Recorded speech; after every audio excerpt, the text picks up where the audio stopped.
नमस्कार, स्वदेश एजेंडा देख रहे हैं आप और मैं हूं आपके साथ राखी। कनाडा ने भारत के प्रधानमंत्री नरेंद्र मोदी को 15 से 17 जून तक होने वाले G7 शिखर सम्मेलन के लिए निमंत्रण भेजा है। ये यात्रा ऑपरेशन सिंदूर के बाद हो रही है और इसमें प्रधानमंत्री नरेंद्र मोदी की दुनिया के 7 प्रमुख देशों के नेताओं से मुलाकात होगी, जहां वो ऑपरेशन सिंदूर के बारे में जानकारी देंगे और पाकिस्तान की भूमिका को उजागर करेंगे। दरअसल G7 यानी ग्रुप ऑफ 7 दुनिया के उन 7 देशों का समूह है जिन्हें दुनिया की मॉडर्न इकोनॉमी वाला देश कहा जाता है और इसमें America, France, Britain, Japan, Italy, Canada और जर्मनी शामिल हैं। G7 के निमंत्रण के बाद सबसे अहम सवाल यह है कि क्या भारत कनाडा के रिश्ते सुधरेंगे। जिस तरीके से डोनाल्ड ट्रंप ने ऑपरेशन सिंदूर के दौरान सीज फायर की बात की थी, क्या मोदी से मुलाकात के बाद उस पर बात होगी? इसी पर आज हम विस्तार से चर्चा करेंगे। उससे पहले देखिए ये रिपोर्ट।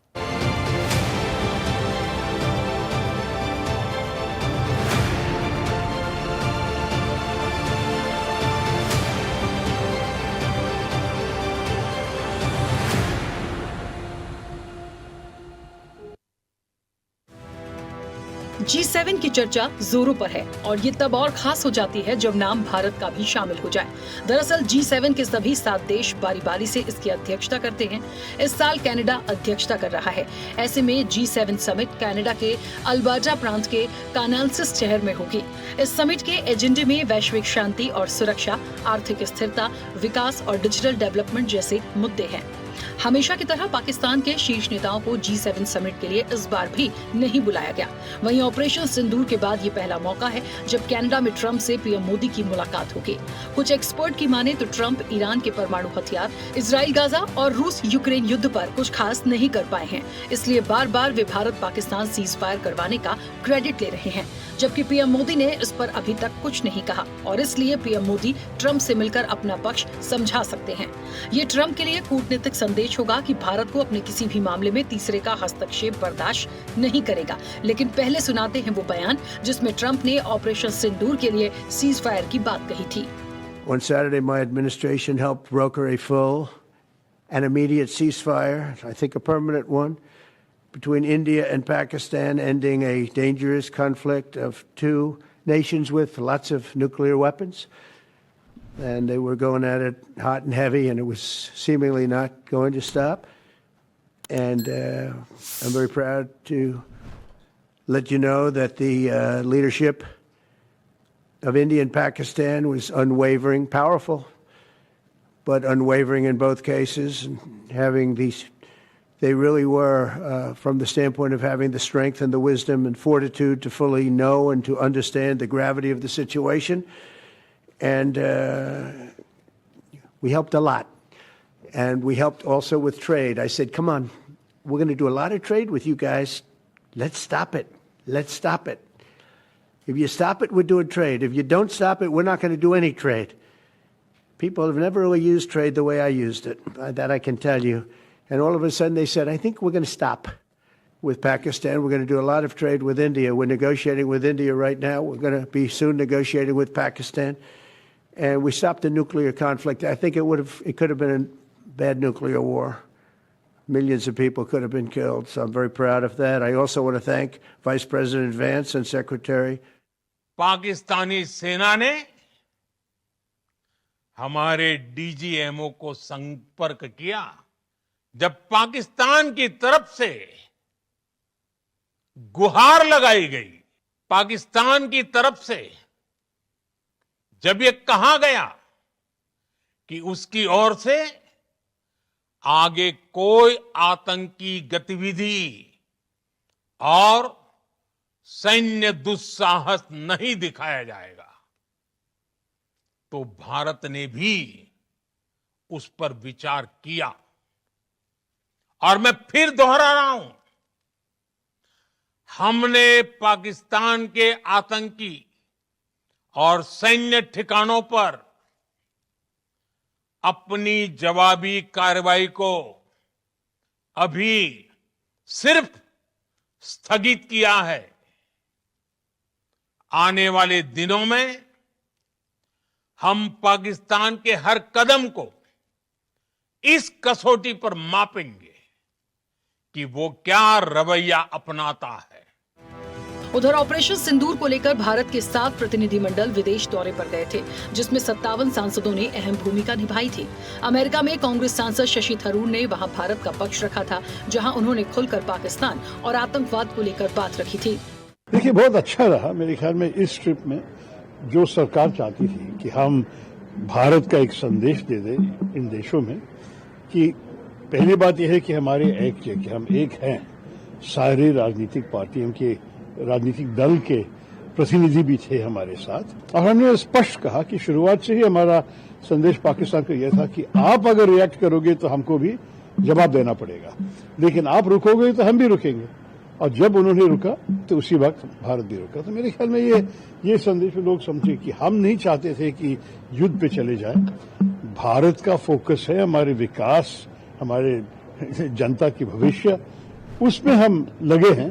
और बीच में आतंकवादी आके इस पे हमला करना ये ठीक नहीं है, इसके लिए हमें जवाब देना ही पड़ेगा। ट्रंप मोदी की मुलाकात के साथ साथ भारत और कनाडा के रिश्तों में कितना बदलाव देखने को मिलेगा, ये भी अहम सवाल है। दरअसल 2023 में कनाडाई पीएम जस्टिन ट्रूडो ने भारत पर कनाडा में रह रहे खालिस्तानी नेता हरदीप सिंह निज्जर की हत्या का आरोप लगाया था। भारत ने इन आरोपों को सिरे से खारिज किया था। इसके बाद भारत और कनाडा के संबंध अच्छे नहीं रहे। जनवरी 2025 में ट्रूडो के इस्तीफे के बाद 14 मार्च को मार्क कार्नी कनाडा के नए पीएम बने थे। 25 मई को नई विदेश मंत्री अनीता आनंद और भारत के विदेश मंत्री एस जयशंकर के बीच फोन पर बात हुई। मार्क कार्नी के सत्ता में आने के बाद दोनों देशों की ये पहली ऑफिशियल बातचीत थी।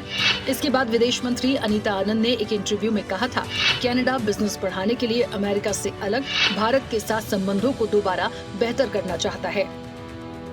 That should be at the table for those discussions, and in my capacity as G7 chair, consultation with others, some others, make those determinations.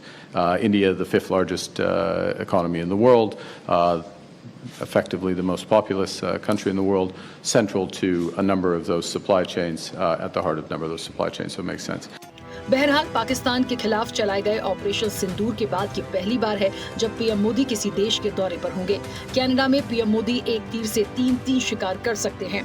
पहला टारगेट तो पाकिस्तान हो सकता है, दूसरा डोनाल्ड ट्रंप और उनका झूठ, और तीसरा टारगेट खालिस्तान और उसके समर्थक हो सकते हैं। ऐसे में नजरें अब G7 पर टिकी हैं और इंतजार है पीएम मोदी किस तरह से अपनी बात रखेंगे। चैनल हेड आरपी श्रीवास्तव के साथ एग्जीक्यूटिव एडिटर राखी वर्मा की रिपोर्ट।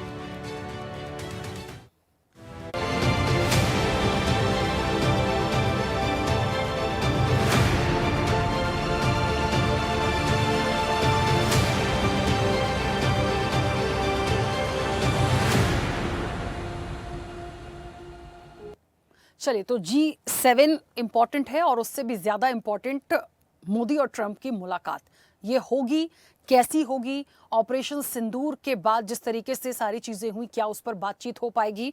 भारत कनाडा को लेकर क्या कुछ एक बड़ा सॉल्यूशन निकल कर आएगा? जिस तरीके से संबंधों में कड़वाहट आई थी, उसके बाद क्या चीजें होंगी? ये अच्छी बात है कि जो नए पीएम हैं उन्होंने एक अप्रोच की है और उनको ऐसा लगता है कि बहुत अच्छी चीजें हो सकती हैं आने वाले समय के लिए। तो बहुत सारे पहलू हैं, लेकिन सबसे ज्यादा फोकस क्योंकि G7 में ट्रंप और मोदी को लेकर है। क्यों है? क्योंकि ऑपरेशन सिंदूर के बाद उनका ये पहला दौरा है, उनकी ये पहले समिट में जाके मुलाकात होगी और इस पर बात होना थोड़ा सा लाजमी इसलिए हो जाता है क्योंकि पूरे विपक्ष ने इस चीज पर घेरा जब ट्रंप ने ये बयान दिया कि सीज फायर उनकी वजह से हुआ। तो ये जो वो क्रेडिट लेकर गए उस पर पीएम मोदी चुप क्यों थे, ये विपक्ष सवाल उठाता रहा है। तो ये बहुत अहम पहलू होगा कि यह समिट जब होगी उसके बाद उनकी मुलाकात में क्या निकल कर आता है। हम सीधे चर्चा पर चलेंगे। हमारे साथ मेहमान जुड़े हैं। सबसे पहले आपका परिचय करा दें।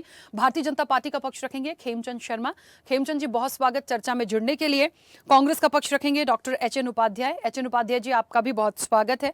विदेश मामलों के जानकार हैं राजेश भारती। राजेश भारती जी, आपका भी बहुत स्वागत है। रक्षा विशेषज्ञ हैं पीसी थपलियाल। पीसी थपलियाल जी, आपका भी बहुत स्वागत है। आपसे कुछ देर में हमारे साथ जुड़ेंगे कुमार राकेश, उनका भी स्वागत है, फिलहाल हमारे साथ कनेक्ट नहीं है। और स्वदेश न्यूज के channel head RP Srivastava ji हमारे साथ जुड़े हैं। आरपी श्रीवास्तव जी, आपका भी स्वागत है। चर्चा की शुरुआत मैं सबसे पहले राजेश जी आपसे करूंगी। मुझे सुन पा रहे हैं? राजेश जी, एक मैं अहम सुन पा रहा सवाल, हूं। क्योंकि विदेश मामलों के जानकार हैं, G7 अपने आप में बहुत खास होता है। एक एजेंडा होता है उसका जब इस तरह की समिट होती हैं, चाहे वो वैश्विक स्तर हो, आर्थिक चीज़ों को लेकर हो, विकास को लेकर हो, बहुत बड़े लेवल पे डिस्कशंस होते हैं जो कंट्रीज़ हैं उनको लेकर भी। भारत का यहाँ शामिल होना अपने आप में खास है, लेकिन इसे इसलिए भी बहुत अलग तरीके से आंका जा रहा है क्योंकि यहाँ पे मोदी ट्रंप की मुलाकात हो सकती है, जाहिर तौर पर अमेरिका है। दूसरा, भारत और कनाडा, क्या जो चीज़ें थोड़ी सी सख्ती हुई थी या थोड़ी सी जो एक अनबन दिखी थी या कड़वाहट दिखी थी, उससे कितना आप बड़ा बदलाव देखते? देखिए, ऑपरेशन सिंदूर के बाद ये जो G7 समिट में हमारे प्रधानमंत्री जा रहे हैं, हुआ क्या है, राष्ट्रीय राजनीति की अंतर्राष्ट्रीय देश स्तर पे उसका डंका नहीं पीटा जाता है। पिछले 10 सालों में जिस तरह की टीम है, हर बात पे जो है ना ढोल बजाना, हर बात को एक जो है स्थानीय स्तर का मुद्दा बना देना, उससे भारत का अंतर्राष्ट्रीय इमेज, अगर अंतर्राष्ट्रीय मामलों की जो समझ रखने वाले लोग हैं वो इस बात को भली बात ही समझते हैं कि भारत का इंटरनेशनल इमेज अच्छा नहीं है आज। जब हमने शिमला एग्रीमेंट के बाद ये स्पष्ट था कि भारत और पाकिस्तान के बीच का कोई विवाद द्विपक्षीय है, फिर भी जब कारगिल के बाद क्लिंटन उस समय अमेरिका के राष्ट्रपति थे और क्लिंटन ने हस्तक्षेप किया, और हमारे देश में उस समय भी अटल बिहारी वाजपेयी की सरकार थे, क्लिंटन की भूमिका को स्वीकार किया गया था। अंतर्राष्ट्रीय राजनीति में जहां भी बात मेरे फेवर का नहीं है वहां चुप्पी लगा जाना, ये किसी देश के लिए, और जो देश ये क्लेम करता हो कि वो दुनिया का सबसे बड़ा डेमोक्रेटिक कंट्री है, वो उसके हित में नहीं है। देखिए, ये G7 में जो विकसित देश है सारे, उनका पर कैपिटा इनकम और हमारे पर कैपिटा इनकम कहीं मैच नहीं है। भारत एक बड़ा बाजार है, उभरता हुआ बाजार है। इस बात का फिर हमने खूब डंका पीटा कि हम दुनिया की जो चौथी बड़ी इकोनॉमी हो गए, जापान को हमने पीछे कर दिया। जापान की जनसंख्या, जापान का एरिया, भारत की जनसंख्या, मतलब अगर आप जापान के बराबर की इकोनॉमी है और जापान आपसे जनसंख्या में 10 गुना से ज्यादा कम है, तो इसका मतलब है कि आज भी 1 और 10 का मामला है कि जापान का पर कैपिटा इनकम यदि 10 रुपीज है तो आपका बिलो 1 रुपीज है। तो इस तरह से जिस तरह से बातें हो रही है अब अंतर्राष्ट्रीय राजनीति पे, देखिए ऑपरेशन सिंदूर और हमारे कितने प्लेन मार गिराए, हमने क्या किया, खूब हमने पूरे देश में जो है ढोल नगारा बजाया, वो ठीक है। अंतर्राष्ट्रीय राजनीति में इस तरह के जो अप्रोच है वो भारत के इमेज को कमजोर करेगा। G7 में हम जा रहे हैं, निश्चित रूप से ट्रंप जो है इस बात से असहज होंगे, क्योंकि ट्रंप ने जो भूमिका निभाई है, ट्रंप जिस तरह का है वो बिजनेसमैन पहले हैं, उनको एक्सेप्टेंस चाहिए था। हमने जो है एडमिट ही नहीं किया कि ट्रंप की कोई भूमिका है। और यह बात, मतलब इस तरह का झूठ को कैसे आप कोई भी देश एक्सेप्ट कर लेगा कि, और इस जो है सीज फायर से कुछ घंटा पहले ट्रंप ने कर दिया था। अब ट्वीट क्लियर है कि ट्रंप की भूमिका तो है, उनके ट्वीट से ही क्लियर हो गया। और यदि कोई तीसरा देश, दो देश आपस में स्टैंड ऑफ में है, किसी वार में है, किसी तरह के संघर्ष में है, तीसरे देश की यदि भूमिका है, इसको स्वीकार करने से हमारा कोई शिमला एग्रीमेंट कमजोर हो जाता, भारत का इंटरनेशनल इमेज कमजोर हो जाता। जब भी दो मजबूत देश लड़ते हैं, रूस दुनिया का मजबूत देश है, कई देश चाह रहे हैं कि यूक्रेन के साथ उसका सीज फायर हो जाए। अब कई लोग प्रयास कर रहे हैं, इससे जो है पुतिन कमजोर नहीं हो जाएंगे। मतलब हमारे यहाँ जब तक हमारा विदेश मंत्री एक ब्यूरोक्रेट रहेगा, सिंपल वो ब्यूरोक्रेट है, तो विदेश मंत्री डिप्लोमेटिक आदमी होना चाहिए जो डिप्लोमेसी की गहरी समझ रखता हो। इसलिए आप देखिए कि ये तो पहले भी होता रहा है, और ये विपक्ष के लेवल पे भी ये बात आई कि जैसे आप देखेंगे कि अटल बिहारी वाजपेयी को जो है विपक्ष में रहने के बाद भी उस सरकार ने, तत्कालीन सरकार ने भेजा था उनको विदेशों में बातचीत करने के लिए।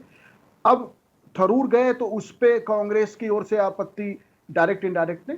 कोई भी व्यक्ति देश की बात अगर दुनिया में जाके रख रहा है तो इसको आंतरिक स्तर पे हम जितने राजनीतिक विवादों में, राजनीतिक लाइनों में बटे हों, लेकिन अंतर्राष्ट्रीय रूप से तो एकजुट होकर हम सामने आए। तो कांग्रेस का भी स्टैंड बहुत अच्छा नहीं आया यहाँ। जो केंद्र की सरकार है उसका वहां तो अंतर्राष्ट्रीय मामलों की मुझे लगता है घर ही समझ रखने वाले लोग ही नहीं है। मेरा तो जो इनिशियल कमेंट है ही। ठीक है, बिल्कुल।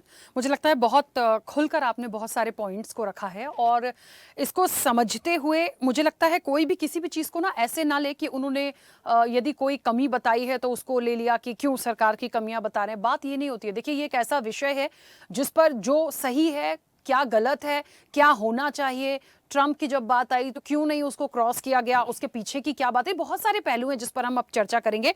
पीसी थपलियाल जी, मेरी आवाज़ पहुंच रही है? जी हाँ, पीसी थपलियाल जी, बिल्कुल ये पहुंच रही है। G7 इसमें जितने भी देश हैं उनके बारे में मुझे कुछ बोलने की इसलिए ज़रूरत नहीं है, हम सब बहुत अच्छे से जानते हैं क्योंकि भारत की भूमिका, भारत का इन्विटेशन है और भारत यदि इस जगह पे है, यदि पीएम मोदी यहाँ जा रहे हैं, सहमति हो चुकी है, तो हमें सबसे पहले सबकी जो निगाहें हैं वो मोदी ट्रंप पर जाएंगी। क्यों जाएंगी? कम से कम भारत की तो जाएंगी ही। क्यों? क्योंकि ऑपरेशन सिंदूर के बाद ये बहुत ज़रूरी हो गया है। सब वो जवाब चाहते हैं कि वहाँ जाके क्या वो बात करेंगे जिसको लेकर हल्ला मचा हुआ है भारत में। क्यों नहीं बोला? कैसे ट्रंप ने क्रेडिट ले लिया? क्या वही थे? जबकि पीएम मोदी का साफ बयान है, उन्होंने साफ तौर पर कहा कि पाकिस्तान की तरफ से अप्रोच हुआ, कहा गया ये चीजें नहीं होंगी, तब जाके इस चीज को रोका गया था।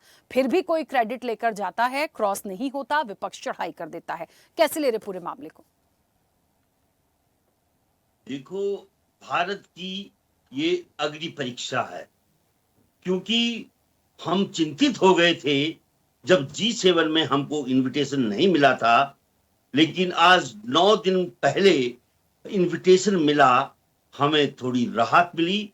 वी सैल्यूट मार्क कार्नी, जो न्यू प्राइम मिनिस्टर हैं कनाडा के, जिन्होंने पूरे अपनी जिम्मेदारी लेकर भारत को बुलाया।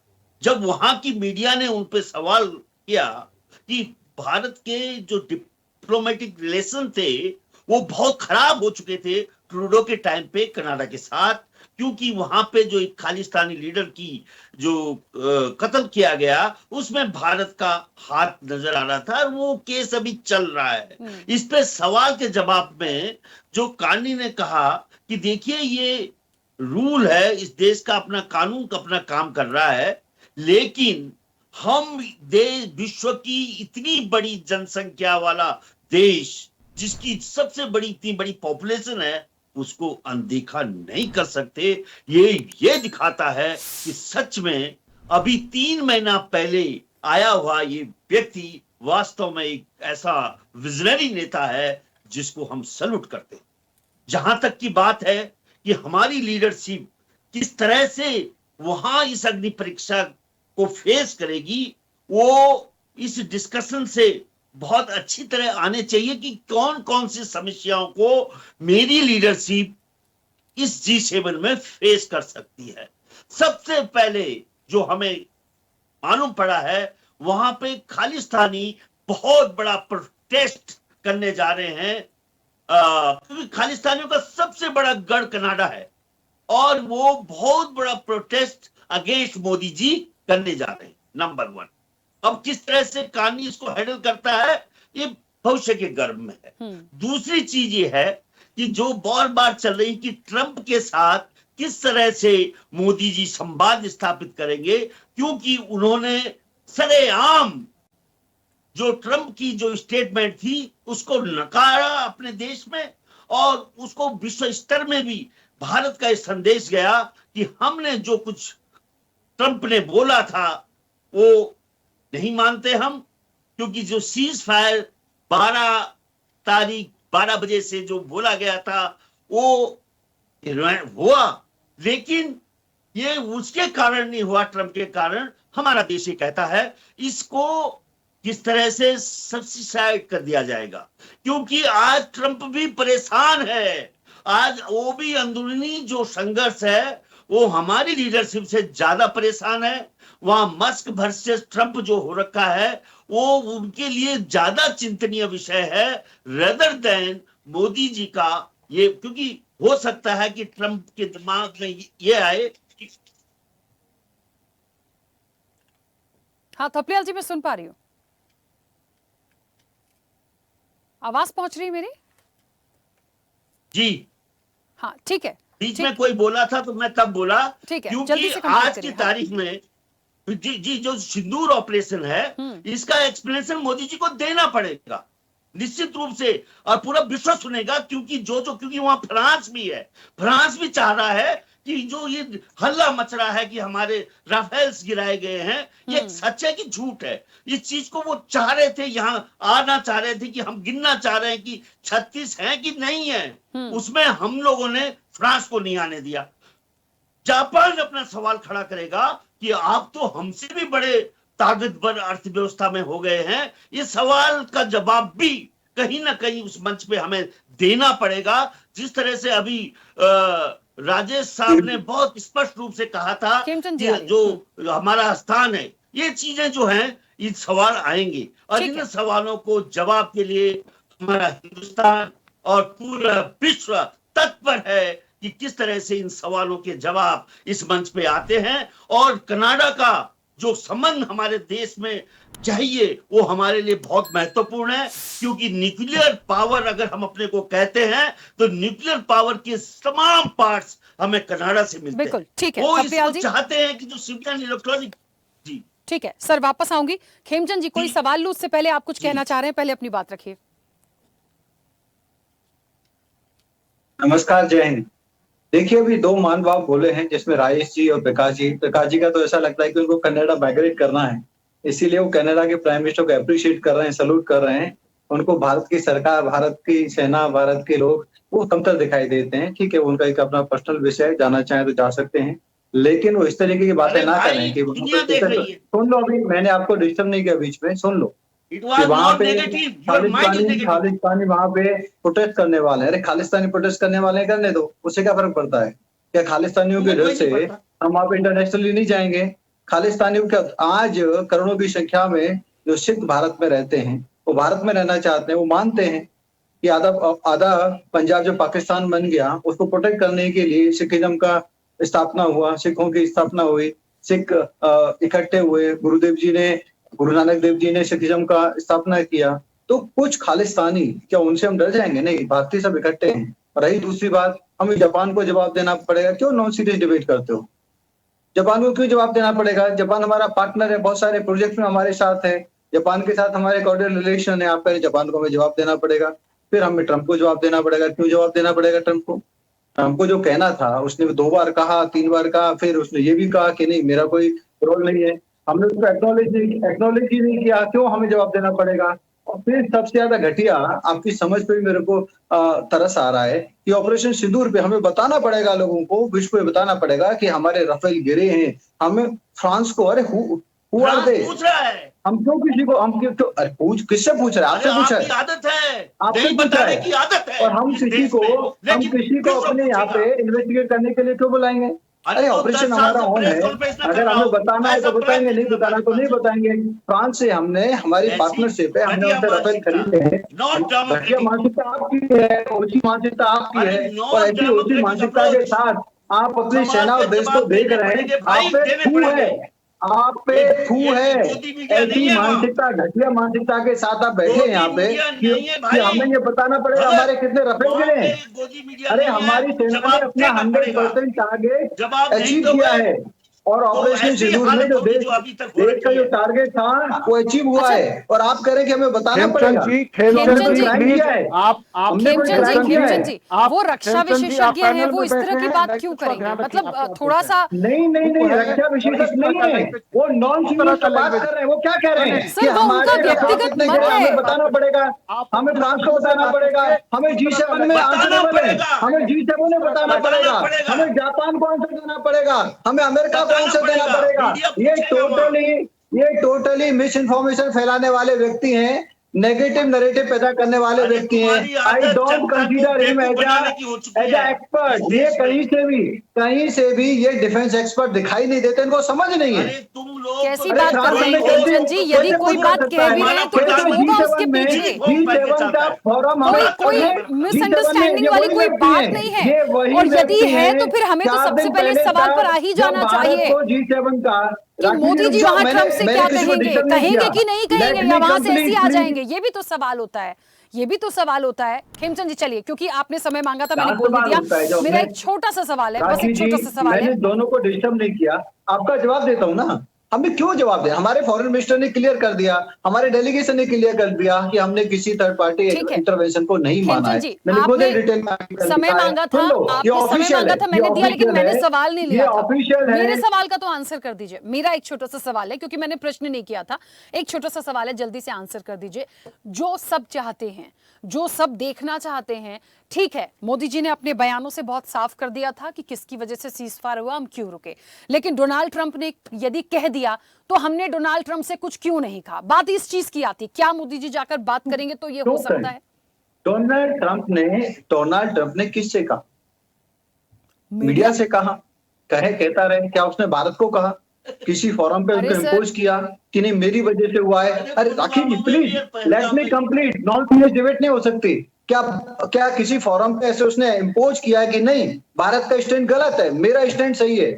उसने कहा है तो कहा है, हमने उसको एक्सेप्ट नहीं किया है। हमने, हमारे प्राइम मिनिस्टर ने साफ साफ कहा अपने बयान में कि पाकिस्तान के गिड़गिड़ाने पे, पाकिस्तान की रिक्वेस्ट पे, पाकिस्तान के डीजीएमओ के कॉल पे हम लोगों ने ये कंसिडरेशन किया है, पॉज ऑफ फायर किया है। हमारा स्टैंड ये, हमारी सरकार का स्टैंड ये, हम क्यों जवाब दें? अगर कोई व्यक्ति अपने मुंह मियां मिट्टू बन रहा है तो why we should reply him.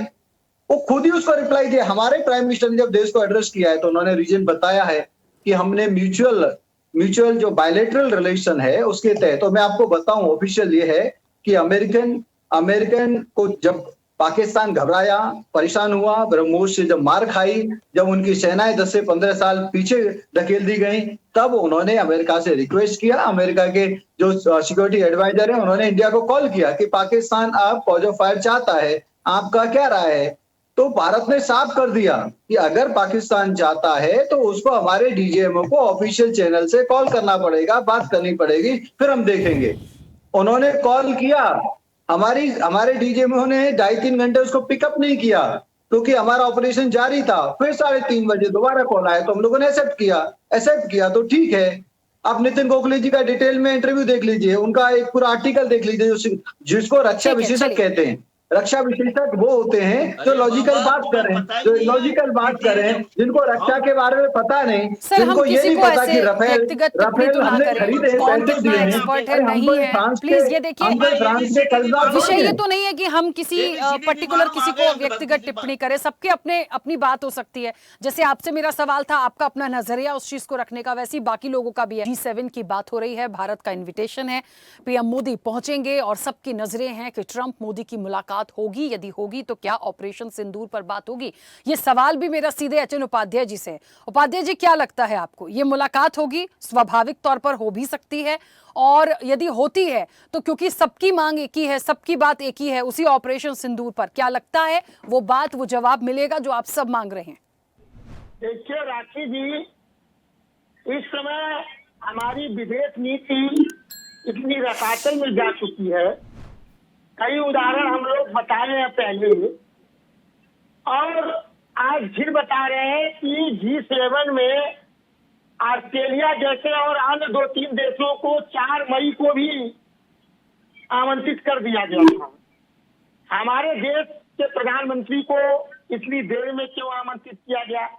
लोग सोशल मीडिया पर चुटकुले ले रहे हैं कि जैसे कभी कोई शादी में किसी को छूट जाता है तो लोग उसको चिढ़ाते हैं कि भैया आपको नहीं बुलाए, हमको तो बुलाए हैं, हम तो सूट सिलवा रहे हैं। वो व्यक्ति कहता है अपने दोस्तों से, अरे भैया हमारी भी थोड़ी पैरवी कर दिए, लेकिन ये मत बताइएगा कि हमने कहा है।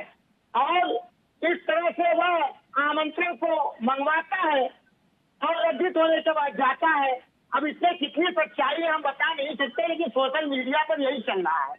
यही इनके भक्त मीडिया जो थे, जब G7 में नहीं बुलाया गया तो उसके न बुलाने का लाभ गिना रहे थे। कह रहे वहां क्यों जाएंगे, वहां खालिस्तानी आंदोलन के लोग प्रोटेस्ट करेंगे, ट्रंप ने हमको अपमानित किया है, फिर सामने अपमानित करेगा। अब फिर बुला दिया गया तो अब उसके लाभ गिना रहे हैं। दूसरी बात हम ये कहना चाहते थे कि अभी आगे हम कहेंगे, देखिए कई बार आप मौका देते हैं बोलने के लिए, अभी एक लोग और बोलेंगे तब दूसरा राउंड शुरू होगा, हमको फिर छूट जाएंगी आप। जैसे कि हमारे खेमचंद जी, हमारे प्रकाश सापरियाल जी जो रक्षा विशेषज्ञ है, वो विद्वान आदमी है, सेना में काम किया है, देशभक्ति उनके अंदर कूट कूट कर भरी हुई है। हम लोग भी कभी प्रतिकूल जवाब सुनते हैं और आज भी सुनेंगे। जो कुमार राकेश जी हैं अभी सरकार के पक्ष में पूरा विश्लेषण एक तरफा करेंगे, हम लोग तो कभी नहीं कहते हैं, लेकिन ये जो है अंगुली उठाकर प्रतिवाद कर रहे थे कि कैसे वो जो है सरकार को आईना दिखाने का काम जो है कर रहे हैं। भाई हम लोग अकेले होते हैं, कभी कभी विश्लेषणकर्ता और वरिष्ठ पत्रकार और प्रवक्ता लोग, 3-3 4-4 लोग होते हैं, हम लोग अकेले मुकाबला करते हैं। हमारी पार्टी पे उंगली उठाओ, देश पे क्यों उंगली उठाते हो? गलत सभी बातें क्यों करोगे तो मैं आपको जवाब नहीं दूंगा क्या? वो जाएंगे ही, क्यों कोई इंतजार ही कर रहे थे। तो क्या इस पर बात करेंगे कि आप हमारे देश का अपमान क्यों कर रहे हैं? 12 बार 13 बार क्यों ये बात कहे हैं कि हमने युद्ध रुकवाया, सीज फायर करवाया? आप क्यों हमारे देश को अपमानित करने पर लगे हुए थे? इसका जवाब मांगना चाहिए। अगर ये कहते हैं डीजीएमओ स्तर पर हमने संघर्ष विराम किया और मोदी जी ने भाषण में कह रहे थे कि गुहार लगाई, तो क्या गुहार लगाई और आपको अपने देश के उन 26 शहीदों की परवाह नहीं हुई कि जो उनको गोलियों से धर्म पूछकर भून दिए, हमारी बहनों को, माताओं को विधवा कर दिए? वो आतंकवादी कहाँ है? उसको हमको देंगे।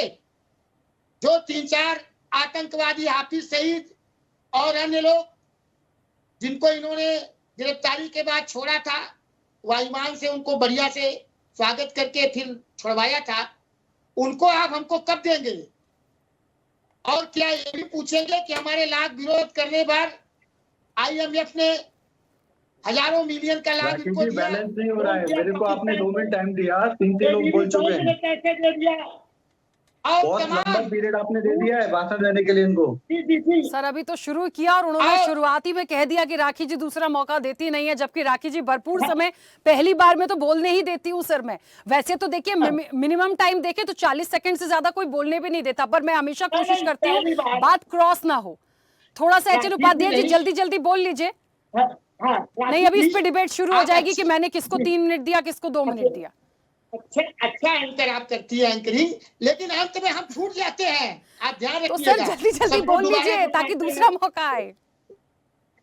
तो आप अभी आज ही देखिए किस तरह से अमेरिका में न्यूयॉर्क में हवाई अड्डे पर एक भारतीय छात्र को कुचला जा रहा है वहां की पुलिस द्वारा। अप्रवासी भारतीय छात्र को, चाहे जो भी हो, गैर कानूनी ढंग से भी गया हो, उसको इस तरह से सलूट किया जाना चाहिए। हमारे देश के साथ ट्रंप क्यों ऐसा व्यवहार कर रहे हैं भाई? वो तो मोदी जी को इतना कमजोर आंक रहे हैं। अरे मोदी जी कमजोर हो सकते हैं, उनकी सरेंडर की नीति है, लेकिन हमारी जनता की नीति नहीं है। राकेश जी, हम इसको बर्दाश्त नहीं करेंगे। और अभी कुछ दिन पहले ही हमारे दर्जनों नागरिकों को जिस तरह से अमेरिका ने हथकड़ी लगा कर लाया, उस पर भी बात करेंगे। अब रह गया कनाडा के आमंत्रण की बात, तो G7 में ठीक है, हमारे प्रधानमंत्री से जी इस मुद्दे को उठाएंगे। जो पाकिस्तान आतंकवादी समर्थित देश है, यूएनए में उसको कैसे उसको रोकने का उपाध्यक्ष बनाया गया, नियंत्रण का। तालिबान संघ अध्यक्ष का कैसे अध्यक्षता दी गई, इस पर भी बात करेंगे कि नहीं करेंगे? हम उम्मीद नहीं करते हैं, क्योंकि ट्रंप के आगे जब भारत से नहीं वो पूछ पाए तो कनाडा में जाकर कैसे पूछेंगे? राखी जी, हम उम्मीद करते हैं कि हमारे प्रधानमंत्री जी की 56 इंच सीने की याद आ जाए और वहां अपने भारत के जो पूर्व के नेता रहे हैं, इंदिरा गांधी, नेहरू जी, राजीव गांधी जी, मनमोहन सिंह जी, अटल बिहारी वाजपेयी जी, उनकी भी बात हम करते हैं। उनके हिम्मत और साहस को भी याद करके भारत के सम्मान के साथ समझौता न करें और हमारे देश की जनता ठीक है ठीक है, एचएन उपाध्याय जी वापस आऊंगी। खेमचंद जी एक सेकंड रुकिए, कुमार राकेश जी और आरपी श्रीवास्तव जी जल्दी जल्दी से अपनी प्रतिक्रिया रखें। वो तो एक्सपर्ट हैं, वो वरिष्ठ पत्रकार हैं और मुझे ऐसा लगता है उनके व्यूज बहुत कम शब्दों में बहुत अच्छे से आ जाएंगे। ठीक है, कुमार राकेश जी बहुत जल्दी से कंप्लीट कीजिएगा। एक मांग जो बार बार आ रही है G7 में, ठीक है देखिए सबके अपने विचार हो सकते हैं, लेकिन ये G7 भारत कनाडा के संबंधों को लेके कितना इंपॉर्टेंट आप देख रहे हैं, और जो बार बार एक बात हो रही है कि ट्रंप से इतने सवाल हैं, ऑपरेशन सिंदूर पर ये बात जो है, क्या वो बात होगी? देखिए राकेश जी, मैं थोड़ा सा विलंब से आया, मैं क्षमा प्रार्थी हूँ, मैं किसी और चैनल में था, वो टाइम का थोड़ा उनका एडजस्टमेंट नहीं हो पाया।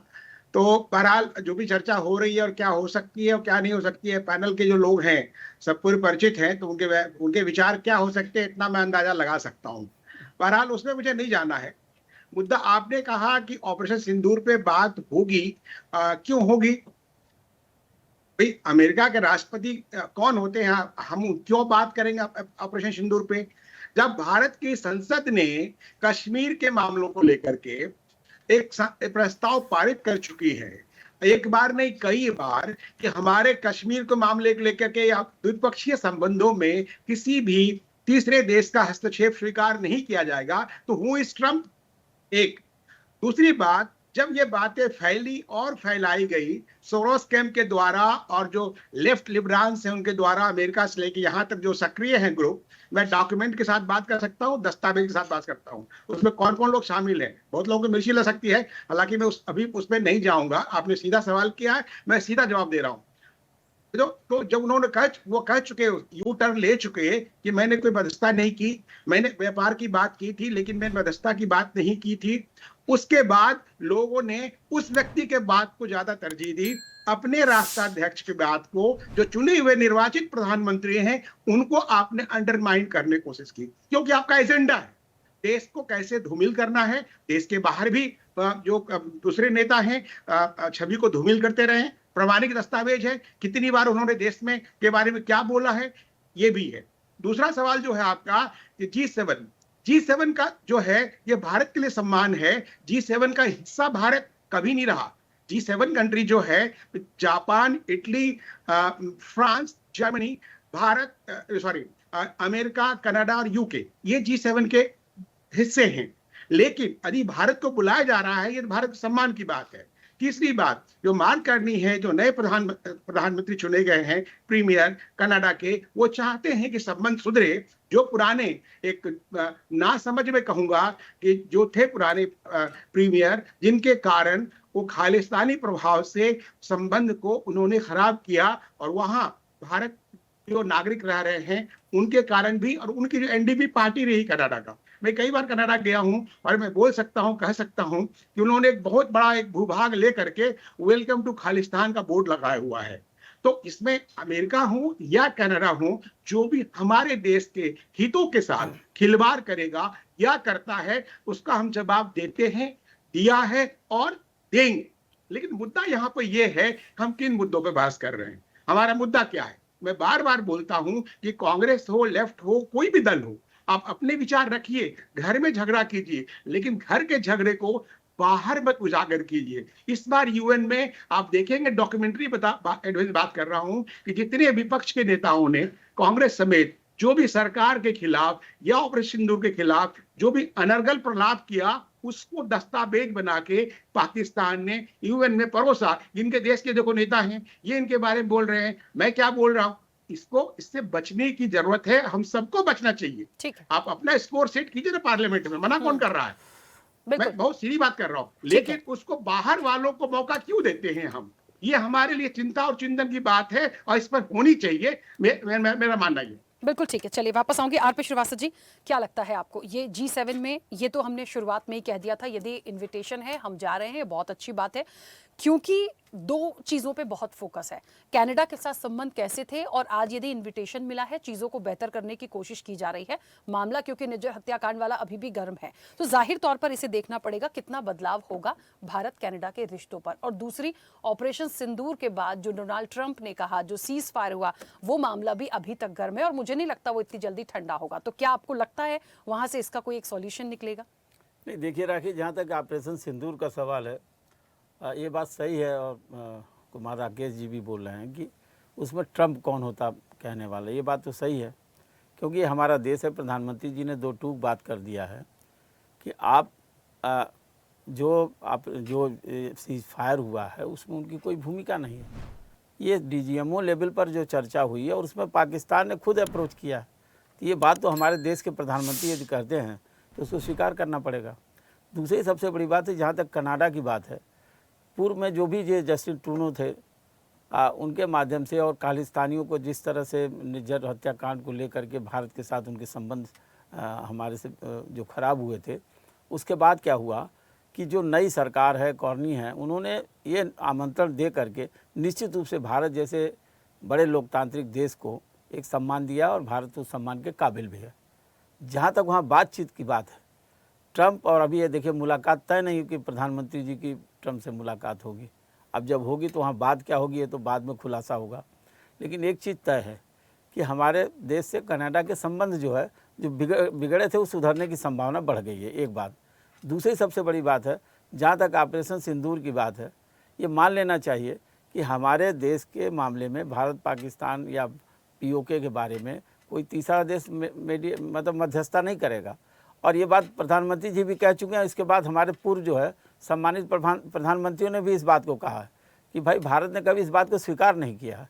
तो यह बात क्या होगी ये समझना होगा। एक बात, एक जो परसेप्शन की बात कर रही हैं आप कि ऑपरेशन सिंदूर को लेकर के जिस सीज फायर की बार बार अमेरिका या ट्रंप जो है बार बार बोलते रहे। अब इस बात को लेकर देश के अंदर में विपक्षी दलों ने और तमाम लोगों ने एक सवाल खड़ा किया। इस सवाल का जवाब तो हमको लगता है कि देश के अंदर में ही दे देना चाहिए। हमें जो है मुश्किल से अगर सारे दलों ने समर्थन किया और सारे दलों को लेकर के हमारा डेलीगेशन विदेश में गया और अपनी बात रखा, अपना पक्ष रखा, चाहे वो कांग्रेस का हो, भाजपा का हो या अन्य कोई दल, अन्य कई दल हैं, और ये जो हमारे सांसद जा कर के विदेश में इस तरह की बात की, शशि थरूर ने खुद अमेरिका में जा कर के दो टूक बात किया। तो ये सारी चीज़ें हो सकता है कि इस जो चर्चा में अगर ट्रंप और मोदी जी की मुलाकात होती है, जैसे पहले बड़े कॉर्डियल थे और होती है, तो इन बातों पर भी चर्चा हो सकती है। लेकिन ये अभी तो कयास लगाया जा सकता है। अभी ऐसा नहीं है कि इस बारे में कोई खुलासा हुआ है। हाँ, ये ज़रूर है कि हमें जो है अपने देश के बारे में सबसे पहले सोचना है। जैसे अमेरिका के लिए, ट्रंप के लिए अमेरिका फर्स्ट है, वैसे भारत के लिए, मोदी जी के लिए हमारा देश फर्स्ट है। तो हम अपने देश के हित की बात करें। हाँ, जो सवालात हैं, जो चीज़ें हैं, देश के अंदर में उठाया जाना चाहिए। लोकतंत्र है, उठेगी बातें, लेकिन इसका कौन फ़ायदा उठा रहा है ये समझना होगा। यदि कोई फ़ायदा उठा रहा तो एक जिम्मेदारी ये भी है सरकार की है कि फ़ायदा उठाने मत दे। विपक्ष की जिम्मेदारी कि इस तरह का कोई बात न कहे जिसके बाहर के देश फ़ायदा उठाएं, बाहर के लोग फ़ायदा उठाएं। तो ये दोनों के लिए बहुत ज़रूरी है। बिल्कुल ठीक है। खेमचंद जी अपनी बात रखिएगा। देखिए, आदरणीय श्रीवास्तव जी ने बहुत ही अच्छे तरीके से उन्होंने एनालाइज किया है और सारी बातें रखी। देखिए, मैं अनुरोध करूंगा, जितने भी एक्सपर्ट पहले थे, एक एक्सपर्ट जी ने कहा था कि भारत के पास, वर्तमान सरकार के पास कोई विदेशी नीति का कोई एक्सपर्ट ही नहीं है। विदेश मंत्री जी अमेरिका में हम सब जानते हैं कि वहाँ पे एम्बेसडर भी रहे हैं, फॉरेन सेक्रेटरी रहे हैं, इतना उनको एक्सपीरियंस है। और ये कह देना कि उनको एक्सपीरियंस ही नहीं है, जबरदस्त उनका कार्यकाल रहा है, जबरदस्त उनका एक्सपर्टाइज है। तो इस तरीके की कमिट करके हम कहीं ना कहीं नॉन सीरियसनेस दिखाते हैं। फिर ये कह देना कि भाई जो थर्ड पार्टी है, हमें जापान को जवाब देना पड़ेगा। जापान को क्यों देना पड़ेगा? वो हमारा मित्र राष्ट्र है, वो हमारे यहाँ पे इन्वेस्टमेंट कर रहा है, हम उनके साथ मिलकर काम कर रहे हैं। हमें फ्रांस को जवाब देना पड़ेगा। France is again our partner, France को हमें कोई जवाब नहीं देना, उनके साथ मिलकर हम काम कर रहे हैं, टेक्नोलॉजी ट्रांसफर भी हो रहा है, कोलैबोरेशन हो रहा है, अच्छे तरीके से हम आगे बढ़ रहे हैं, हमें किसी को जवाब नहीं देना। रही बात ट्रंप के बयानों की, तो मेरे को ऐसा लगता है कि now it is not a issue, ये खत्म हो चुका है। हमारे डेलीगेशन ने अमेरिका में साफ साफ का कोई थर्ड पार्टी इंटरवेंशन नहीं था। आदरणीय प्राइम मिनिस्टर मोदी जी ने साफ साफ कहा, फॉरेन मिनिस्टर ने साफ साफ कहा। तो इस पे अब कोई बातचीत हुई या होनी चाहिए, मुझे नहीं लगता। रही बात, मैं अनुरोध करूंगा कि जो आर्मी ने अभी तक कोई डिटेल शेयर नहीं की है और उस पर लगातार मिस इन्फॉर्मेशन फैलाना, कॉग्निटिव वारफेयर में पाकिस्तान की साइड लेना, वो सही नहीं है। ये कह देना कि कितने राफेल गिरे, कितना नुकसान हुआ, वो बताना चाहिए। राफेल का कब बताना चाहिए, ये हमारी सेनाओं का अधिकार क्षेत्र है, वो बताएंगी जब उनको बताना चाहिए। क्या हमारा राफेल वास्तव में कोई गिरा या फिर उसमें कोई डैमेज आया या फिर सबके सब सुरक्षित हैं। इतनी जल्दी क्या है? लोग पूछ रहे हैं इतनी जल्दी क्या है? आने वाला संसद का सत्र है, उसमें भी ये बात रखी जा सकती है। अभी जो ऑपरेशन ऑन है उसके बीच में ये सारी डिटेल पूछना और पाकिस्तान की भाषा बोलना, कहीं ना कहीं ये बोलना कि हमारे 5-6 राफेल गिर चुके हैं और उसी को पाकिस्तान कोट कर रहा है और अपने यहाँ पे चला आ रहा है, ये चीजें सही नहीं हो। रही बात तब हमें वहाँ क्या मिलेगा, हमें वहाँ बहुत कुछ मिलेगा और विश्व की, मैं लास्ट लाइन बोल रहा हूँ, वहाँ पे बहुत कुछ मिलने वाला है और विश्व की सारी बड़ी शक्तियां वहाँ पे जा रही हैं। उनके साथ हमारा संवाद होगा। अभी टेरिफ वॉर चल रहा है, टेरिफ वॉर की वजह से पूरे विश्व में उथल पुथल है। भारत सबके साथ अपनी बातचीत करेगा, संबंध बनाएगा और अपने काम को आगे बढ़ाएगा। रही बात कि हमें इन्विटेशन तब मिला है जब सबको मिल चुका है। बड़ा एक अच्छा एक लो लेवल का एग्जाम्पल कांग्रेस के नेता ने दिया। उनको बता दूं कि सऊदी अरब जैसे धनाढ़ देश को हमारे भारत के बाद इन्विटेशन मिला है। तो नॉन सीरियस बात ना कर। पहले आप ही लोग थे जो कह रहे थे कि देखिए कनाडा ने इन्वाइट नहीं किया, कनाडा ने इन्वाइट नहीं किया, मोदी जी को नहीं बुलाया गया, अब आपको थूक के चाटना पड़ रहा है। तो कम से कम ऐसी फॉरेन पॉलिसी पे इस तरीके की बातें ना करें तो नॉन सीरियस देश को अपमानित करें। शर्म आपको आनी चाहिए। आपने बहुत लो लेवल बात करी थी। आपने कहा था कि भाई आप कनाडा के प्राइम मिनिस्टर को तो सैल्यूट करते हैं, अपने देश के प्राइम मिनिस्टर देश की सेना को सैल्यूट नहीं करते। आपने कहा था कि विदेशी राष्ट्रों को हमें जवाब देना पड़ेगा, हमें किसी को जवाब नहीं देना, हम इंडिपेंडेंट कंट्री हैं, स्ट्रॉन्ग कंट्री हैं। ठीक है, हो सकता है उस चीज को अलग तरीके से लिया गया हो। हमारे पास आर्मी, हमें किसी को जवाब नहीं देना। एक सेकंड, बहुत सारे मेहमान कुछ कहना चाह रहे हैं, सबको राइट है अपनी अपनी बात रखने का। मैंने दूसरे देखिए टर्न स्टार्ट हुआ, आपको मौका दिया, अब 1 minute रुकिएगा। 1 second Kumar Rakesh ji, 1 second. Rakesh ji 1 minute, आप 1 मिनट चुप हो जाइए। हाँ राजेश जी पहले आप बोलिए सर। खेमचंद जी लगातार हमारे डिफेंस एक्सपर्ट को और कांग्रेस के ओर से जो बैठे हैं जिस तरह से टारगेट कर रहे हैं और जिस तरह का वर्ड है, सेंटेंस का जो लैंग्वेज का तरीका है, थोड़ा पढ़ाई लिखाई आपकी क्या है मुझे नहीं नॉलेज है, लेकिन इस तरह के लोग का ये सवाल तो आपके चैनल पे है मैडम सीधा, क्योंकि आपने चुना है उनको, डिफेंस एक्सपर्ट को या कांग्रेस के प्रवक्ता को, फिर वो बैठे आपके चैनल पे, फिर वो अपनी बात तो कुछ बोल ही नहीं पाए। और हमारे कुमार राकेश जी को तो ये नहीं पता है कि G7 के मेंबर कौन है ठीक से, और सारी दुनिया आप घूम ले, अच्छी बात है, लेकिन इस तरह जो सवाल आप जो है चैनल पे डिस्कशन उसी के अंतर्गत आप कुमार जी पे आरोप लगा रहे हो। देखिए मुझे एक बात बोलनी है, 1 मिनट मुझे एक बात बोलनी है, 1 सेकंड रुक जाइए, क्योंकि जब मैं बोलूंगी 1 मिनट। राजेश जी, जैसे आप मेरे साथ कई बार चर्चाओं में बैठे हैं, ऐसी खेमचंद जी हैं, ऐसी राकेश जी हैं, ऐसी थपलियाल जी हैं, ऐसी उपाध्याय जी हैं और आरपी श्रीवास्तव जी तो हमारे चैनल का ही हिस्सा है, तो वो चैनल हेड है। मुझे ऐसा लगता है कौन क्या बोल सकता है, कौन क्या नहीं बोल सकता है हमें पता है। जो बदतमीजी करता है वो बैन हो जाता है पूरी तरीके से, ऐसे कुछ लोग पहले हो चुके हैं। पॉइंट इज कि इस वक्त आज के मुद्दे पे कौन क्या बोल रहा है, उसकी विचारधारा क्या है, वो क्या सुन रहा है, समझ रहा है, और डिस्प्यूट हो रहे हैं, रोकना हमारा राइट है। लेकिन इट मींस नॉट कि आप ये कह दो कि हम ऐसे लोगों को क्यों बिठाते हैं। सर ये गलत है, आई ऑब्जेक्ट। राजेश जी मैं इस बात का समर्थन नहीं करूंगी, मुझे आपकी बात अच्छी नहीं लगी। मैंने ये नहीं कहा, मैं नहीं 1 सेकंड, मेरी बात, मैंने ये कहा कि जिसे एक्सपर्ट के रूप में चैनल ने चुना हो उस पे खेमचंद जी सवाल उठा के गलत कर रहे हैं। मेरा ये उनकी मानसिकता है सर, ये उनको सोचना चाहिए और इसीलिए उसका जवाब थपलियाल जी ने दिया और देंगे भी। मेरे पास समय की सीमा है, ठीक है थपलियाल जी अपनी बात रखिएगा। चिंता नहीं है कि जो डिफेंस एक्सपर्ट के तौर पर बैठे हुए हैं, क्या उन्होंने वास्तव में डिफेंस का सम्मान किया? 1 मिनट रुक जाइए खेमचंद जी, 1 सेकंड रुक जाइए, सम्मान मेंटेन किया सर, 1 सेकंड रुक जाइए प्लीज। कमिट किया है। हाँ कुमार राकेश जी कुछ कह रहे हैं, बोलिए। मेरी एजुकेशन पे सवाल उठाया है, मैं आपको रिकॉर्ड करता हूँ टीवी पे, शायद आपकी एजुकेशन मेरे से कम होगी। मेरे पास 2 मास्टर डिग्री हैं। अरे सर हम डिग्री डिस्कस करने नहीं बैठे। खेमचंद जी क्या हो गया सर, आप कभी ऐसे नहीं बोलते हैं। आज आपको क्या हो गया खेमचंद जी? मैं पर्सनली भी आपको बोल रही हूँ, आप कभी ऐसे नहीं बोलते हैं, आप क्यों ऐसी बात कर रहे हैं? आज पता नहीं क्या हो गया। अभी उन्होंने मेरे पर्सनल उंगली उठाई है। 1 सेकंड रुकिए राकेश जी, कि आपकी एजुकेशन राकेश जी जल्दी से बोलिए। हाँ 1 सेकंड रुकिए राकेश जी, बोलिए जल्दी से। मैं 10 सेकंड में बात खत्म कर रहा हूँ। ये बार बार कही जाती है कई विपक्षी दलों द्वारा, मैं किसी का नाम नहीं ले रहा हूँ, कि जयशंकर जाहिल हैं, उनको समझ नहीं आता। जो व्यक्ति 35 साल से विदेश सेवा में रहा और ज्यादा से ज्यादा वक्त उसने कांग्रेस कार्यकाल में बिताया है, वो कांग्रेस के कई नेताओं का चहेता रहा हुआ है, मैं मैटर ऑफ रिकॉर्ड बोल रहा हूँ, अचानक वो जाहिल हो जाता है, मूर्ख हो जाता है। नंबर 1। नंबर 2, राफेल को लेकर के विपक्षी दलों के कई नेता उठाते हैं, इतने तोड़ दिए, इतने मरोड़ दिए, इतने फेंका दिए। whatever they are talking like rubbish, यदि राफेल हमारा 1, 2, 3 कुछ भी होता, पाकिस्तान हाथ पे हाथ धरे बैठा रहता, और जो सोरोस और जो भी लेफ्ट लिबरांडोज लोग बैठे हुए यहाँ पे, वो क्या नैरेटिव्स को सेट करने में हमको छोड़ देते क्या? ठीक है कुमार, ये सोचने की बात है। ठीक है ये थपलियाल जी, पहले सोच के बोलना चाहिए। इधर राफेल, एक मिनट उपाध्याय जी, एक मिनट, कोशिश पूरी कर रही हूँ, आ जाऊं जल्दी से। रक्षा ठीक है कुमार राकेश जी, सर 10 सेकंड से ज्यादा हो गया, प्लीज थपलियाल जी बोलिए। मैंने जो रेफरेंस दिया, कनाडा के प्राइम मिनिस्टर जो नए आए हैं, इसी मार्च में आए हैं, उनकी प्रेस कॉन्फ्रेंस देखी थी मैंने, और प्रेस कॉन्फ्रेंस में जो मीडिया ने सवाल खड़े किए वो मैं बोला, और उस पे अगर कोई भारतीय जनता पार्टी का प्रवक्ता ऐसे उंगली उठाए, उस प्रेस कॉन्फ्रेंस का मैंने जिक्र किया। दूसरी चीज ये है कि हम कहां किस दुनिया में रह रहे हैं। आज एक जहाज हमारा यहां से उड़ता है, सैटेलाइट में पूरा विश्व देखता है, एक एक मूवमेंट, हमारे ट्रक चल रहे, बस आजकल गली गली तक यहाँ इंडियन रिमोट सेंसिंग है, वी फाइंड एवरीथिंग कि कहां क्या हुआ। हमें मालूम है, हमारे देश के सीडीएस ने सिंगापुर में प्रेस कॉन्फ्रेंस की और उन्होंने कहा कि क्यों हुआ ये हमारी चिंता है। तो उसको हम कैसे बंद कर दें, कैसे हम भूल जाएं कि हमारे विदेश मंत्री ने कहा का नाम नहीं लिया डिफेंस एक्सपर्ट साहब, फिर मिस इन्फॉर्मेशन फैलाओ।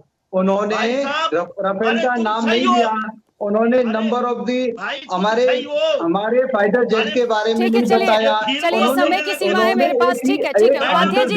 उपाध्याय जी बोल लीजिए, वरना फिर बोलेंगे मुझे बोलने का मौका नहीं मिलता है। उपाध्याय जी को बोल लेने दीजिए सर, वैसे भी समय हो गया। सम्मान है हमारे आर्मी के सीनियर ऑफिसर, बोलिए बोलिए प्लीज, एक मिनट, गलत बात सर, प्लीज मत करिए। राखी जी सीडीएस को गलत तरीके से कोट कर रहे हैं। सीडीएस ने राफेल के बारे में कोई बयान नहीं दिया है। मना करते हैं, हमको विद्युता का प्रमाण पत्र लेना नहीं है। दूसरी बात, जैसा आरपी श्रीवास्तव साहब ने कहा है, नहीं है भैया, प्रधानमंत्री जी को तुलसीदास कहाँ से आगे भाई साहब यहाँ पे जवाब देने के लिए आदरणीय राहुल बाबा को बुला लीजिए, तुलसीदास कुछ नहीं करेंगे। उनको जवाब देना होता है अपने देश की जनता को, तो विशेष सत्र बुलाते कि नहीं बुलाते? उसमें सब दूध का दूध पानी का पानी हो जाता कि टर्म सही बोल रहे हैं, ये सही बोल रहे हैं। लेकिन संसद से भागने का काम कौन किया, जिसके पास छिपाने के लिए है कुछ न कुछ। ठीक है, चलिए मुझे ऐसा लगता है जिस तरीके से यहाँ चर्चा हुई है, अभी G7 शुरू होने दीजिए, वो जब एक मंच पर मिलेंगे उसके बाद पता चलेगा कि और क्या चीजें निकल कर आ रही हैं। ठीक है सर, समय बहुत हो गया। क्या बोलेंगे आप? शरीफ की मां को पांव छूने कौन गया? पाकिस्तान। ठीक है सर, कोई बात नहीं, प्लीज चलिए, समय की सीमा है। आप सभी मेहमानों का बहुत शुक्रिया इस चर्चा में जुड़ने के लिए, बहुत ज्यादा समय हो गया। अब G7 में ये मुलाकात होगी तो क्या ऑपरेशन सिंदूर पर बात होगी? अब बात होगी कि नहीं होगी ये भी बात का विषय है, लेकिन ये सवाल भी खड़ा हो गया कि क्यों बात होनी चाहिए। ये एक और एक पॉइंट निकल कर आ गया है, क्यों फ्रांस पूछता है, क्यों हम बताएंगे? देखिए ऐसे नहीं हो सकता, बहुत लोगों की नजरें हैं, बहुत लोग बहुत सारे जवाब चाहते हैं। अब स्टैंड क्या होगा भारत का, प्रधानमंत्री नरेंद्र मोदी का, इस मुलाकात के बाद क्या निकलेगा, ये वाकई में बहुत इंटरेस्टिंग भी होगा देखना, और उस पर सबकी नजरें होंगी। चर्चा में इतना ही, बने रहिए स्वदेश न्यूज के साथ। सबसे पहले देश। ऐसे ही वीडियोस के लिए लाइक करें, शेयर करें, फॉलो करें, YouTube पर जाकर सब्सक्राइब कर बेल आइकन दबाना ना भूलें, और ताजा अपडेट्स के लिए स्वदेशलाइव.com पर जरूर जाएं।